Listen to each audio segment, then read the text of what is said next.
आप लोगों को स्क्रीन नजर आ रही है? Yes ma'am. अच्छा ठीक है। इंटरनेशनल रिलेशंस मैंने आप लोगों को अभी जिस तरह से थोड़ा सा आइडिया दिया है, ये सब्जेक्ट बेसिकली नाम से बता रही है इंटरनेशनल रिलेशंस। वो रिलेशन, वो ताल्लुकात किसी भी एक रियासत के दूसरे रियासतों के साथ, मतलब आप रियासत के अंदर एक बीइंग सिटीजन तो रह रहे हैं, लेकिन उन बीइंग सिटीजन ऑफ पाकिस्तान, जिस तरह आपके अपने मोहल्लेदारों से, आपके अपने रिलेटिव से एक लिंक होता है, किसी का ब्लड रिलेशन है या ब्लड रिलेशन नहीं है, तो बीइंग ह्यूमन भी आप एक लोगों के साथ ताल्लुकात होते हैं, कोई फ्रेंड है, कोई रिलेटिव है, ठीक है। पीयर ग्रुप आपका है, आप कॉलेज के फ्रेंड्स हैं, ठीक, आपके कुछ मोहल्ले के भी दोस्त होंगे। यहाँ जब इतनी कैटेगरीज हो रही हैं तो why not the relations among the Nations. वो जो ये एक सब्जेक्ट है, अगर हम इस सब्जेक्ट की बात करें तो छोटी सी एक चीज है कि international relations have become the vital for the whole humanity and the characteristics by the high degree of interaction and interdependence.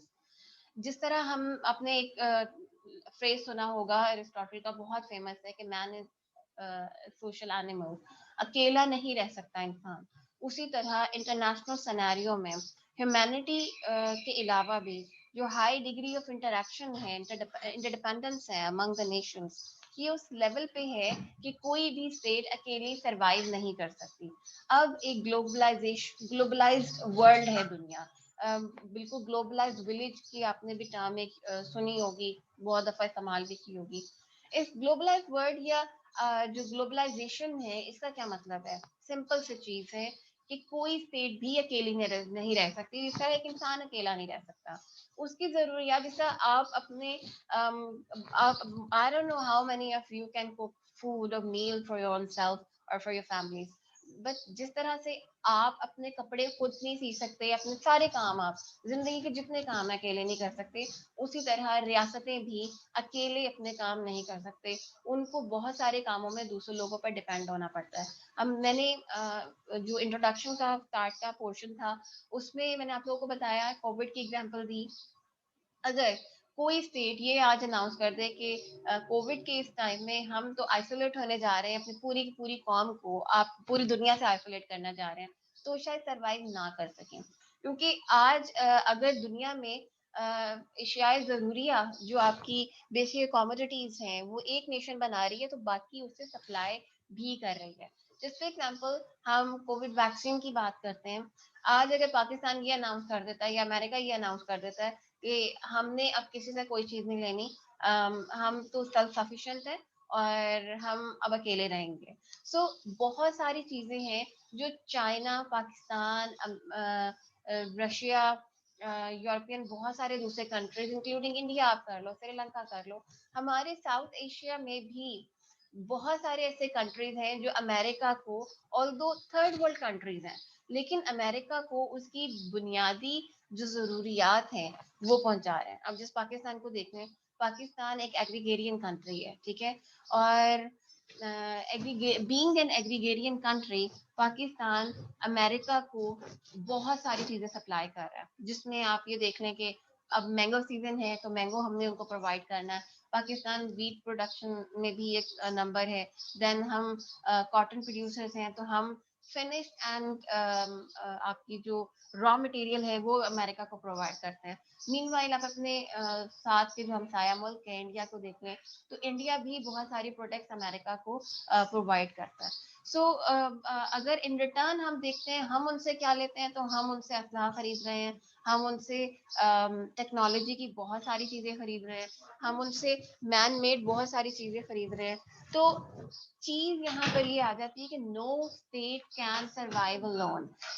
अब इंटरनेशनल रिलेशंस की हिस्ट्री की बात करते हैं कि ये सब्जेक्ट बना कहाँ से। तो जिस तरह हम आप लोग बहुत सारे सब्जेक्ट पढ़ते आए हो, टिपिकली हम ये देखते आते हैं कि जी कोई भी हम सब्जेक्ट उठा लें, आप पाकिस्तान स्टडीज, सॉरी हिस्ट्री आप उठा लो, या कोई ऐसा सब्जेक्ट जो आप लोगों ने पढ़ा, सोशियोलॉजी मेरे ख्याल में आप लोग पढ़ के आए हो, ठीक है, I am not wrong, psychology आप लोगों ने पढ़ी होगी, ठीक है। चीज ये है कि इन तमाम सब्जेक्ट्स को जिस वक्त आप उसकी हिस्ट्री उठाते हो ना, तो वो टिपिकली एक चीज आती है कि इसकी तो रूट्स जो है ना वो ग्रीक से मिलती है, या रोमन्स में इन लोगों ने क्या काम किया था। But international relation is basically A part of political science and social sciences. और इस सब्जेक्ट की जो एक बेस रूट्स है वो हमें एंग्लो अमेरिकन सिस्टम से मिलती है।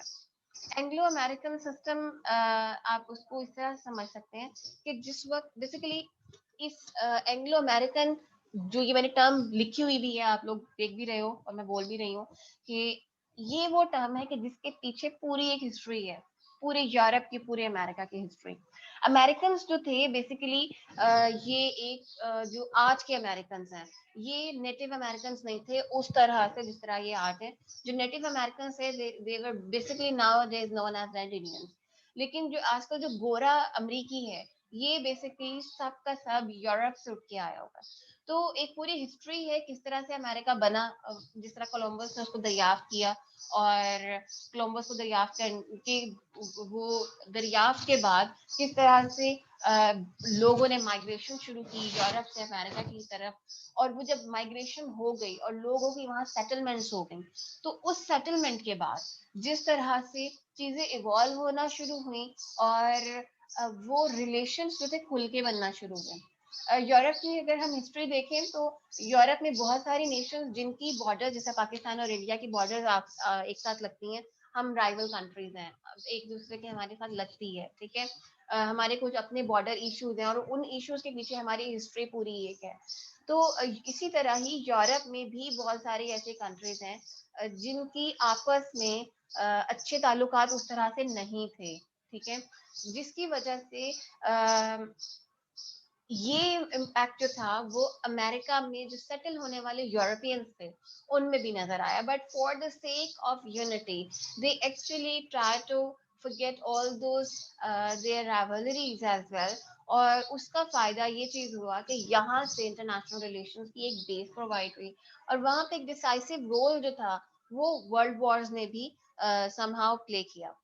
अब बेस एंड ओरिजिन की हमने बात की कि एंग्लो अमेरिकन सेटिंग्स के बाद जिस वक्त यूरोप से लोगों ने जाके बसना शुरू किया अमेरिका में, तो एक बात याद रखिए, जब आप ये तमाम हिस्ट्री को पढ़ रहे हैं, you must know about the fact कि यूरोप में जिस तरह पाकिस्तान इंडिया की लड़ाई है, बिल्कुल उसी तरह फ्रेंच और जो ब्रिटिशर्स हैं उनकी बहुत अच्छे से लगती है, ठीक है। They are not in good terms till second world war. उसके बाद थोड़ा सा और हम आगे जाते हैं तो जर्मन, बेल्जियम्स के साथ, पुर्तगीज, अगेन ब्रिटिशर्स के साथ इनकी काफी ज्यादा राइवलरी का एलिमेंट आता है। With in UK, Ireland versus Scotland, Scotland and Ireland versus the Englishman, the England, इनकी भी आपस के झगड़े। लेकिन जो अगर झगड़ों की बुनियाद हम देखते हैं तो इसका बेस हमें मिलेगा कॉलोनियल पावर में। आप लोगों ने आप लोगों को पता होगा कि English were are colonial masters here in the subcontinent, हम पर रूल किया था उन्होंने। तो बेसिकली जो ये सारा झगड़ा था ना, ये जो इनकी जाके अब दूसरी एक जमीन पर अमेरिका को आबाद करने का, बेसिकली ये चीज भी स्ट्रगल भी पावर की थी। हम आगे जाके ये चीज पढ़ेंगे कि किस तरह से पावर डिस्ट्रीब्यूशन होती है, हम पावर के सोर्सेज पढ़ेंगे इंशाल्लाह ताला अपने कुछ लेक्चर्स में आगे जाके। तो जो ये इमर्जेंस ऑफ पावर थी on the name of colonialism, इस चीज ने इस इंटरनेशनल रिलेशंस को बूस्ट करने में और इसको शेप करने में बहुत एक डिसाइसिव रोल प्ले किया। फिर मैंने जिस तरह पहले बताया कि वर्ल्ड वॉर थी, उन्होंने भी एक अच्छे से चीजों को मतलब बिगाड़ा इस हद तक कि चीजें जब बिगड़ रही हैं तो आपने उनको समेटना भी होता है। जब आप कोई चीज बनाना शुरू करते हैं तो उसमें कुछ टूट फूट भी होती है, जब वो टूट फूट होती है फिर आपने उसको समेट के चीजों को साफ सुथरा भी करना होता है। तो बेसिकली वर्ल्ड वॉर वन जो थी वो उन कॉलोनियल पावर्स की आपस में टसल का नाम था, जिसकी वजह से पूरे यूरोप में वो जंग फैली। उसके बाद हम इंटर वॉर पीरियड देखते हैं, एक वॉर से दूसरी वॉर, क्योंकि हमें पता है कि इंटरनेशनल एरिना में अब तक जो 20th सेंचुरी थी 901 से लेके ईयर 1999 तक, टोटल पूरी दुनिया में ये पूरी सेंचुरी जो थी ये सेंचुरी ऑफ वॉर्स के नाम से भी जानी जाती है, 1900 से टिल 1999 तक, ठीक है। तो इस सेंचुरी ऑफ वॉर्स में जो सबसे ज्यादा क्रूअल वॉर्स जिसमें पूरी दुनिया इफेक्ट हुई थी वो दो जंगें थी, world war one and world war two. जो दोनों जंगों के दरमियान का टाइम पीरियड था फ्रॉम 1918 से लेके 1918 से लेके 1938 तक का time period, it was basically known as interwar period. और ये वो टाइम पीरियड था जिसमें पूरी की पूरी यूरोप में ग्रेट रिसेशन था। ग्रेट रिसेशन मतलब कि महंगाई शदीद थी, क्योंकि आप अपनी एक बात याद रखिए, आपको सुलह करने में शायद एक पेनी, एक पैसा, एक धेला ना लगता हो, लेकिन जिस वक्त आप जंग करते हैं तो एक बुलेट जो है आपका वो प्राइस रखता है, ठीक है। और एक गोली चलाने का मतलब सिर्फ एक गोली चलाना नहीं होता, इसका मतलब है कि you are actually damaging your whole generation. तो जब जंगें इस तरह अक़वाम आलम के दरमियान हो रही हों तो इसका मतलब है कि आगे 100 साल तक आपको उसके फ्रूट्स फेस करने पड़ेंगे। और जहां तक ये बात फ्रूट्स फेस करने की बात है, आप ये याद रखिए कि अ, अब यूरोप में अभी भी बहुत सारे ऐसे इलाके हैं, मतलब 100 साल से ऑलमोस्ट ऊपर हो चुका है जंग अजीम अव्वल को गुजरे हुए, लेकिन पोलैंड जैसा मुल्क, बेल्जियम जैसा मुल्क, हंगरी जैसा मुल्क आज भी अपने बहुत सारे इलाकों को नो मैन जोन या नो मैन लैंड काउंट किए बैठे हैं। रीजन इज दिस कि वहां पर अभी भी अनएक्सप्लोडेड वेपन पड़ा हुआ है जो एलाइड फोर्सेस ने या एक्सेस फोर्सेस ने अपने जहाजों से गिराया, लेकिन वो फट नहीं सका। और बहुत सारे ऐसे अबैंडन्ड एरियाज अभी तक पड़े हुए हैं कि जहां पर अगर किसी ने एक पाँव भी रखा, अगर किसी एनिमल ने इवन वहां पर अपना कोई गुजरगाह बनाई, तो पूरा इलाका एक्सप्लोर हो जाएगा। हम इसकी एग्जांपल फर्दर आगे जाके भी देखते हैं कि किस तरह से सेकेंड वर्ल्ड वॉर में अमेरिका, जो कि उस वक्त एक स्ट्रॉन्ग नेशन बन चुका था, उसने जापान को डिफीट देने के लिए किस तरह से हिरोशिमा और नागासाकी पर बम गिराए थे। और वो एटॉमिक एक्सप्लोजन, एटॉमिक टेस्टिंग, आप जो भी उसका नाम दे दें, उसने किस तरह से पूरी दुनिया को डैमेज किया था। स्टिल हमारी पूरी दुनिया की जो एटमॉस्फेयर है, जो हमारा एनवायरनमेंट है, वो शदीद किस्म का पोल्यूटेड है। एक रेडिएशन की कुछ एलिमेंट्स होते हैं, पार्टिकल्स होते हैं, वो 1945 6 अगस्त 1945 से टिल डेट हमारे एनवायरनमेंट में मौजूद है। ऑल्दो हम उसको देख नहीं सकते, लेकिन वो इतना ज्यादा हार्मफुल मटेरियल है कि हम ना चाहते हुए भी अनकॉन्शियसली उस चीज को अपनी लाइफस्टाइल का हिस्सा बना चुके हैं। सो जो इमर्जेंस ऑफ पावर्स हैं, इसका बहुत एक डिसाइसिव रोल रहा ओवरऑल इंटरनेशनल रिलेशन की फॉर्मेशन में। इसमें हमने मुख्तलिफ तरह के अप्रोचेस पढ़ेंगे इंशाल्लाह ताला। कल हम लेक्चर में उस चीज़ को शुरू कर देंगे। 3 तरह की हमने अप्रोचेस पढ़नी है।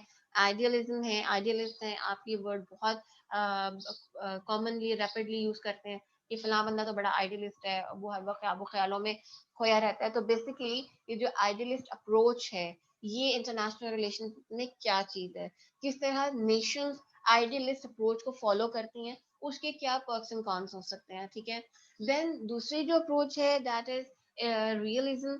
और रियलिज्म के पर्सपेक्टिव से, उसके पॉइंट ऑफ व्यू से हम ये देखेंगे कि नेशंस के दरमियान रियलिस्टिक पॉइंट्स कब शुरू हुए और उन्होंने कब आइडियलिस्ट थॉट्स को साइड पर रख के कुछ प्रैक्टिकली करने की कोशिश की। और वो जो प्रैक्टिकलिटी थी, या वो चीज़ों को बारीक बीनी से देखने का जो एलिमेंट था, उसने हमें क्या नताइज हमें प्रोवाइड किए।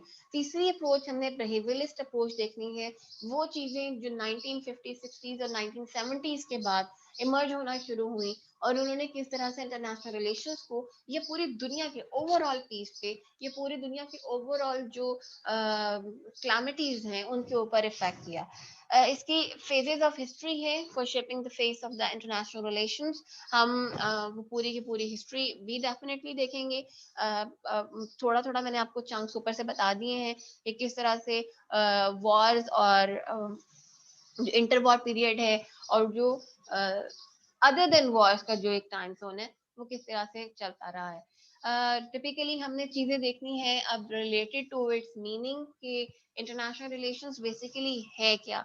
तो आप लोग अपनी किताब जिस वक्त लोगे तो पहले 7-8 चैप्टर पेजेस जो हैं, सॉरी चैप्टर्स बोल रही थी, जो आपके 7-8 पेजेस जो हैं अर्ली, उसमें सारे मीनिंग और उसका डेफिनेशनल प्रोसेस है। आप अपनी यहाँ स्लाइड पे भी देख सकते हो। इंटरनेशनल रिलेशंस की डेफिनेशन पहली हॉल्स्टी की दी हुई है यहाँ पे मैंने, जिसमें वो कह रहा है कि IR international relations refers to all forms of interaction between the members of the separate societies. किस तरह से आप लोगों ने रिएक्ट करना है अपने पर्टिकुलर एटीट्यूड के अकॉर्डिंग। देखें, पाकिस्तान अपनी एक सेपरेट आइडेंटिटी रखता है। किस तरह से हमारी सोसाइटी डिफरेंट है, हमारे लोग डिफरेंट हैं। ये कहना कि अब हम एक बहुत सारे लोगों से, हमारे पॉलिटिशियंस भी ये टर्म यूज करते आए हैं कि पाकिस्तान और इंडिया में कोई फर्क नहीं है, ठीक है। लेकिन हम जिस वक्त सोसाइटी के पॉइंट ऑफ व्यू से देखते हैं, हम जिस वक्त ओवरऑल उस उन पैरामीटर्स पे देखते हैं कि जिसकी बेस पर पाकिस्तान को बनाया गया था, तो और इस डेफिनेशन को सामने रखते हैं जिसमें वो चीज कह रहा है कि it forms it all forms of interaction between the members of the separate society. Being Pakistani, a society is different from the society of India. Meanwhile, हमारी society, Chinese society से totally different है। हमारा family system different है, मतलब from the West, from a cultural point of view, from a religious point of view, हम India से different हैं, हम चाइना से डिफरेंट हैं, हम अमेरिका से डिफरेंट हैं। तो being different, how we react according in particular some environment, किसी भी तरह का कोई इशू होता है, उसमें पाकिस्तान ने किस तरह से रिएक्ट करना है। जब हम कहते हैं ना कि पाकिस्तान से रिएक्शन बस सुअर किस्म का आया है, तो इसका ये मतलब होता है कि पाकिस्तान की आवाम ने, पाकिस्तान के उस कल्चरल फैक्ट ने हमें किस तरह, जैसा वो हमें डोमिनेट कर रहा होता है, उसने किस तरह से फर्दर रिएक्ट करना है। हम आगे अभी देखते हैं, रिसेंटली एग्जांपल हुई ब्लास्फेमी से रिलेटेड, फ्रांस ने, क्योंकि उनकी सोसाइटी एक डिफरेंट सोसाइटी है, उस सोसाइटी में जिस तरीके से रिलीजन को लिया जाता है, और रिलीजन को लेने के अलावा भी आप ये चीज देखें कि उन्होंने रिएक्ट डिफरेंट करना है, ठीक है। उनकी उनकी रैशनल थिंकिंग डिफरेंट है। हमारे यहाँ religion is a very important point, और हम रिलीजन को साइड पे रख के नहीं कुछ सोच सकते। तो जब कोई इस तरह की ब्लेसमी का एलिमेंट दुनिया में किसी भी इलाके से होता है, तो हमने उसमें किस तरह से रिएक्ट करना है, बेसिकली हमारी ये डिटर्मिन करने वाला फैक्ट जो है, हमारी वो ग्रास रूट लेवल पे हमारी जो अपब्रिंगिंग हुई थी है, उसमें उसका बहुत इंपॉर्टेंट पार्ट प्ले होता है। उसके बाद जो फ्रैंकल ने एक डेफिनेशन दी कि international relation is a discipline of a combination of studies of the different foreign affairs of the various countries and of international history। किस तरह से एक पर्टिकुलर इशू के ऊपर नेशंस रिएक्ट करती रही हैं। बाजों का ये होता है कि किसी एक पर्टिकुलर पॉइंट के ऊपर स्टेट्स लड़ने झगड़ने पर आ जाती हैं, जबकि उसी इशू के ऊपर एक डिफरेंट एनवायरनमेंट में सेम नेशन, सेम स्टेट चीजों को मुफाहमत के साथ, बातचीत के साथ सॉल्व करने की तरफ बैठी होती है। Talking about the scope of international relations, हमें पास्ट सिनेरियोस, हिस्ट्री में क्या हुआ, हमें ये समझना होगा।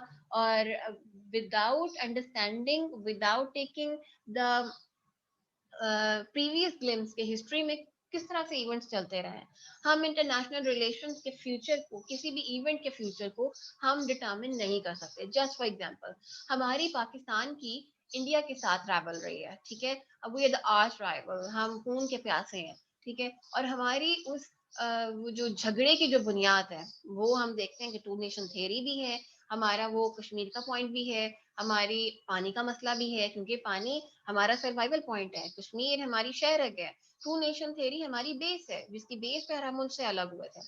तो जो पास्ट सिनेरियोस को सामने रखते हुए हम ये देखते हैं कि अगर भारतीय तैयारे पाकिस्तान की हदूद की खिलाफ वर्जी करते हैं, तो हम ये एक्सपेक्ट करेंगे कि हमने उनको मुंह तोड़ जवाब देना है। नाउ हम ये देखते हैं कि हमने एक एक्सपीरियंस किया पास में 27 फरवरी 2019 में, किस तरह से उनके जहाज, एक दफा नहीं 65 में भी उन्होंने यही वाला काम किया था, 71 में भी उन्होंने उसी तरह से हम पे जर्ब लगाई। और लेकिन हमारी कुछ अपनी अंदर की फॉल्ट लाइन इस तरह की थी कि हम उस तरह से उनको जवाब नहीं दे सके और इन रिटर्न पाकिस्तान दो हिस्सों में तकसीम हो गया। लेकिन ये दुनिया में किसी ने भी पाकिस्तान इंडिया के रिलेशंस पढ़ने हैं तो वो ये चीज जरूर याद रखेंगे कि अगर इंडिया ने पाकिस्तान पर किसी भी तरह का हमला किया तो पाकिस्तानियों ने चुप करके नहीं बैठना, ठीक है, वो उसका जवाब देंगे और हर लेवल पे देंगे। अब हम हमारे सामने हमारा सोशल मीडिया का प्लेटफॉर्म था and we know very well कि किस तरह से पाकिस्तानियों ने उनको हर प्लेटफॉर्म पे, चाहे वो सोशल मीडिया था, ये चाहे वो इंटरनेशनल फोरम था, हमने उनको किस तरह मुंह तोड़ जवाब दिया। इंटरनेशनल रिलेशंस के 5 बेसिक इंग्रेडिएंट्स हैं और इनमें से किसी एक को भी हम ओमिट नहीं कर सकते, किसी एक को भी निकाल नहीं सकते। For understanding international relations we must know about the state system. किसी भी रियासत में किसी भी स्टेट को, जस्ट फॉर एग्जांपल पाकिस्तान की हम बात करते हैं, उसके स्टेट सिस्टम को हमें समझना है। हमें ये समझना है कि इस मुल्क में पार्लियामेंट्री सिस्टम है कि प्रेसिडेंशियल सिस्टम है, इस रियासत में डेमोक्रेसी है, सोशलिज्म है, या इस मुल्क में मोनार्क मौजूद है। उस मुल्क के स्टेट सिस्टम को समझते हुए हमें ये देखना है कि वहाँ फेडरेटिंग यूनिट्स हैं या वहाँ पे यूनिटरी सिस्टम है, क्या वहाँ के लोग इस हद तक विजिलेंट हैं, इस हद तक अंडरस्टैंडिंग है कि वो स्टेट के मामलात को समझ सकें। जब पाकिस्तान की हम इस तरह से पूरी डिस्ट्रीब्यूशन अंदर से पढ़ेंगे देन हम ये देखेंगे कि अगर उसके रिलेशन अमेरिका के साथ या अफगानिस्तान के साथ या इंडिया के साथ बेहतर होने जा रहे हैं तो उसमें कौन कौन सी चीजें पार्ट प्ले करेंगी। देन स्टेट पावर खुद कहाँ है, किस जगह पे खड़े हैं। हम प्राउडली कहते हैं कि हम एक एटॉमिक पावर है, तो बीइंग एटॉमिक पावर पाकिस्तान की वो जियो स्ट्रेटेजिक लोकेशन जिस जगह पर हम मौजूद हैं, हम कितना डिसाइसिव पार्ट प्ले कर सकते हैं। हिस्टोरिकल इवेंट्स हम देखते हैं कि जिस तरह 1979 में हमने दुनिया की एक सुपर पावर रशिया उसको तोड़ा, somehow we play a very important role। इस वक्त हम देखते हैं पूरी दुनिया जानती है कि पाकिस्तान अगर अफगानिस्तान में बैठे अमेरिकन को की हेल्प नहीं करेगा तो अमेरिका को डेफिनेटली एक बहुत बड़ा लॉस होने जा रहा है and they will face this very badly. हम ये देखते हैं कि बीइंग पाकिस्तान हमने किस तरह पूरी दुनिया के वर्ल्ड ऑर्डर को शेप किया। 1991 से पहले पूरी दुनिया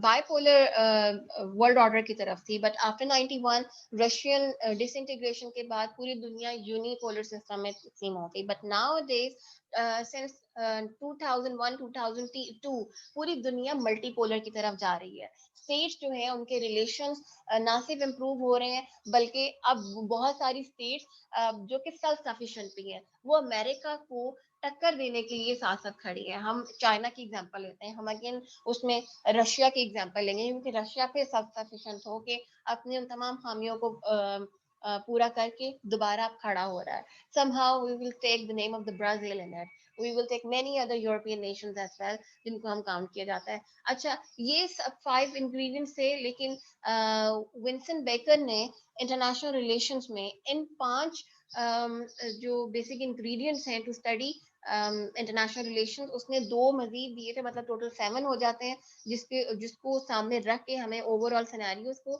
या इन रिलेशंस को या इन पर्टिकुलर इस डोमेन को अंडरस्टैंड करना होता है। देन इंटरनेशनल पॉलिटिक्स बहुत इंपॉर्टेंट पार्ट प्ले करती है। पाकिस्तान ने अगर सी पैक के मंसूबे पे काम करना है तो इस सी पैक में किस तरह से चीजें चल रही हैं, कौन मसले किसके लिए फायदा मंद है और किसके लिए वाकई सी पैक एक थ्रेट है। पाकिस्तान में गवादर अगर बन रहा है तो गवादर की पोर्ट पाकिस्तान के लिए तो फायदा मंद है, चाइना के लिए फायदा मंद है, सेंट्रल एशियन स्टेट्स के लिए फायदा मंद होगी। लेकिन हम ये देखते हैं कि गवादर पोर्ट के डेवलप होने से दुबई को बहुत बड़ा एक सेटबैक मिलेगा। हमारे साथ बॉर्डर रिंग हमारा इस्लामिक ब्रदरली स्टेट ईरान की चार बहार स्टेट को किस तरह से डैमेज मिलेगा। तो ये तमाम चीजें हमारी डिप्लोमेसी के थ्रू भी सॉल्व की जा सकती हैं। और अगर कोई भी डिप्लोमेटिक आपने रिलेशंस को बेहतर करना है, हमने अपनी लॉबिंग करनी है, दुनिया को बताना है कि ये सिर्फ आपको नुकसान नहीं देगा बल्कि दुबई की पोर्ट्स पर डैमेज भी कम कर सकता है, तो उसके लिए इंटरनेशनल लॉ के अकॉर्डिंग हमें चीजों को डील करना है। हमें ये चीज भी बतानी है कि इंटरनेशनल इकोनॉमी में किस तरह से चीजें बेहतर हो सकती हैं। ट्रेड हमारी इंप्रूव होगी, आपकी भी इंप्रूव होगी। बेसिकली वर्ल्ड पॉलिटिक्स के बारे में इंटरनेशनल स्टडीज इंटरनेशनल रिलेशंस आपको बताता है। स्ट्रेटेजिक के किस तरह से मिलिट्रीज को आपने लड़ाना है, किस तरीके से चीजों को इम्प्रूव करना है। सिग्निफिकेंस की बात करें, आई एम रियली सॉरी कि मैं बहुत फास्टली चीज़ों को लेके चल रही हूँ, हमारा सेशन बहुत छोटा था। ट्राई टू कम अर्लियर, जिस तरह से ही आपको ये लिंक मिले, otherwise it would be difficult for you to not only to understand all the phenomena, बल्कि मुझे भी टाइम लगता है फिर उसमें। रेलिवेंस बीबीए के स्टूडेंट के लिए मैंने आपको पहले बता दी थी, लेकिन इम्पोर्टेंस इसकी जो है वो इस हवाले से भी है कि जो इंटरनेशनल रिलेशन है, ये इश्यूज को सॉल्व करने, आपके मैसेज को एजुकेट